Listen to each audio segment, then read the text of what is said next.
فطاير ورقة الشجر بحشوة العجوة او التمر، هشة جدا وطرية جدا جدا. عايزة اقولك مش مكلفة خالص، وكمان على قد ايديكي، اقتصادية جدا جدا. هنعملها بدون سمنة او زبدة، هتطلع معاكي النتيجة تحفة وفي منتهى الجمال.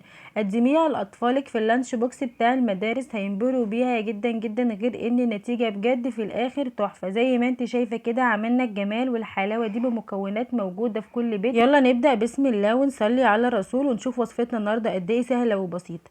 اول حاجة هجيب عندي كوباية من الحليب الدافي، هضيف عليهم معلقتين كبار من السكر، معلقة كبيرة من الخميرة الفورية، هندوبهم مع بعض بالشكل ده كده لحد ما اتأكد ان كل الخليط تجانس مع بعضه. هضيف بعد كده معلقة كبيرة من الحليب البودر، معلقة كبيرة من الخل، رشة من الملح، ونص كوباية من الزيت. هنقلب المكونات دي كلها مع بعض لحد ما اتأكد ان القوام كله تجانس وبقى بالشكل القمر ده.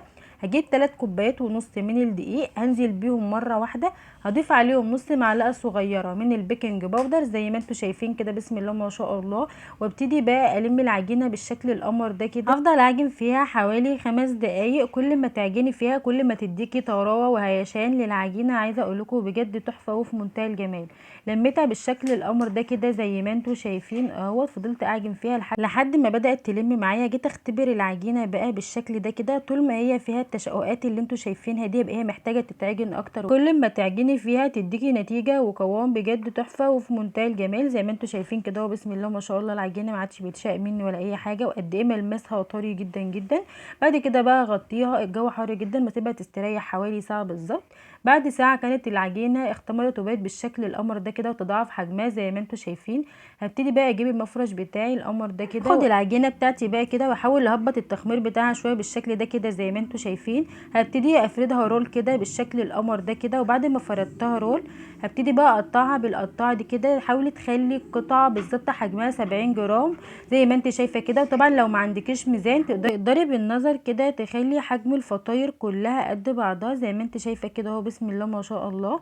ابتديت بقى اخد قطعه قطعه والمها في ايديا كده بالشكل ده كده، والفها على ايديا، وبعد كده الفها على الرخامه بالشكل ده كده عشان يديني شكل دائري زي ما انتوا شايفين كده بسم الله ما شاء الله اهوت. عايزه اقول لكم بجد ما اخدتش مني وقت خالص. هنا بسم الله ما شاء الله العجينه بتاعتي عملت معايا حوالي 12 قطعه زي ما انتوا شايفين كده اهوت. وكنت بحاول اخلي القطع كلها قد بعضها بالشكل ده كده.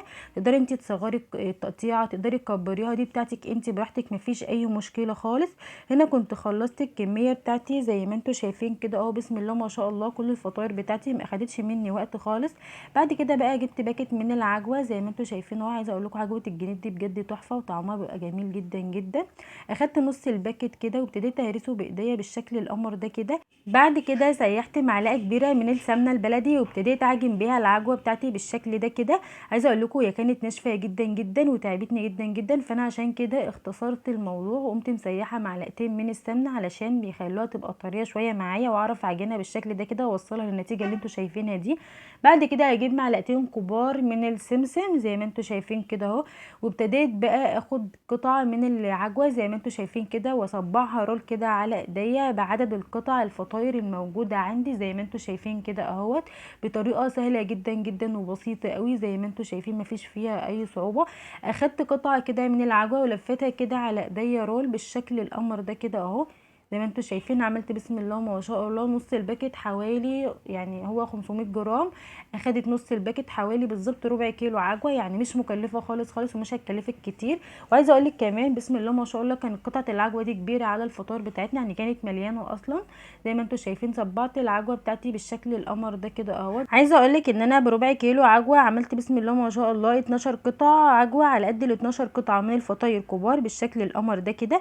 وعايزه اقول لك كمان ضفت له معلقه كبيره من السمنه البلدي، قد ايه بتفرق في طعم العجوه وبتخلي الفطاير طعمها بجد حلو. تعالوا بقى نشكل الفطاير بتاعتنا ونشوف طلعنا الشكل القمر ده ازاي.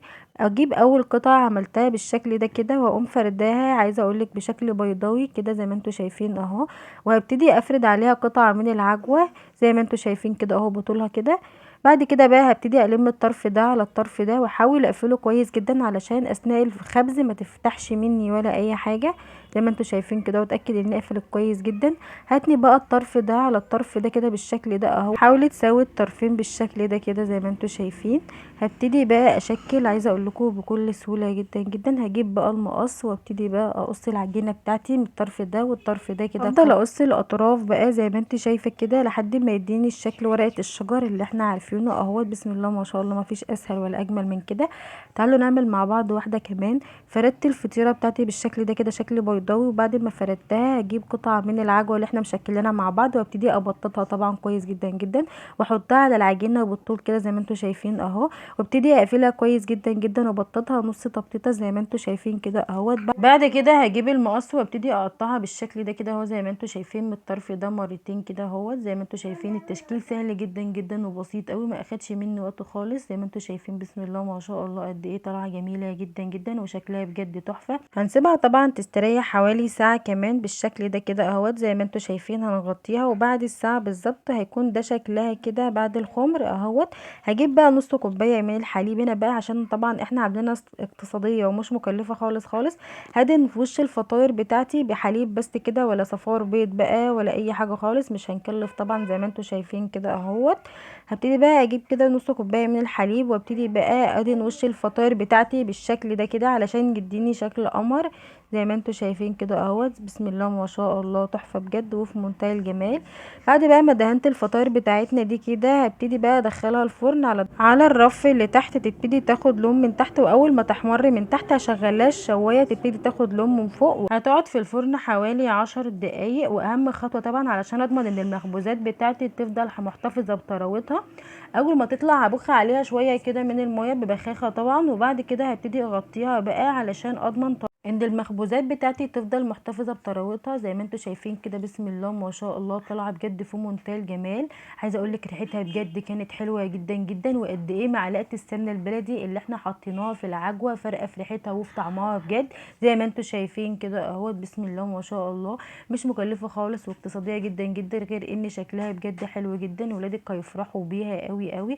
تقدري تقدميها لاولادك في اللانش بوكس بتاع المدارس. عايزه اقول لكم شكلها بجد شيك جدا جدا وهينبسطوا بيها قوي قوي، وريحتها وطعمها كانت في منتهى الجمال. شايفين الحلاوه والجمال، شايفين قد ايه جميله جدا جدا وطريه وهشه جدا جدا. وده كان الفيديو بتاعنا النهارده. وطبعا لو عجبكم الفيديو ما تنسونيش في اللايك والشير والاشتراك في القناه. ادعمونا بلايك للفيديو واشتراك بالقناة، فهذا يدعمنا كثيرا.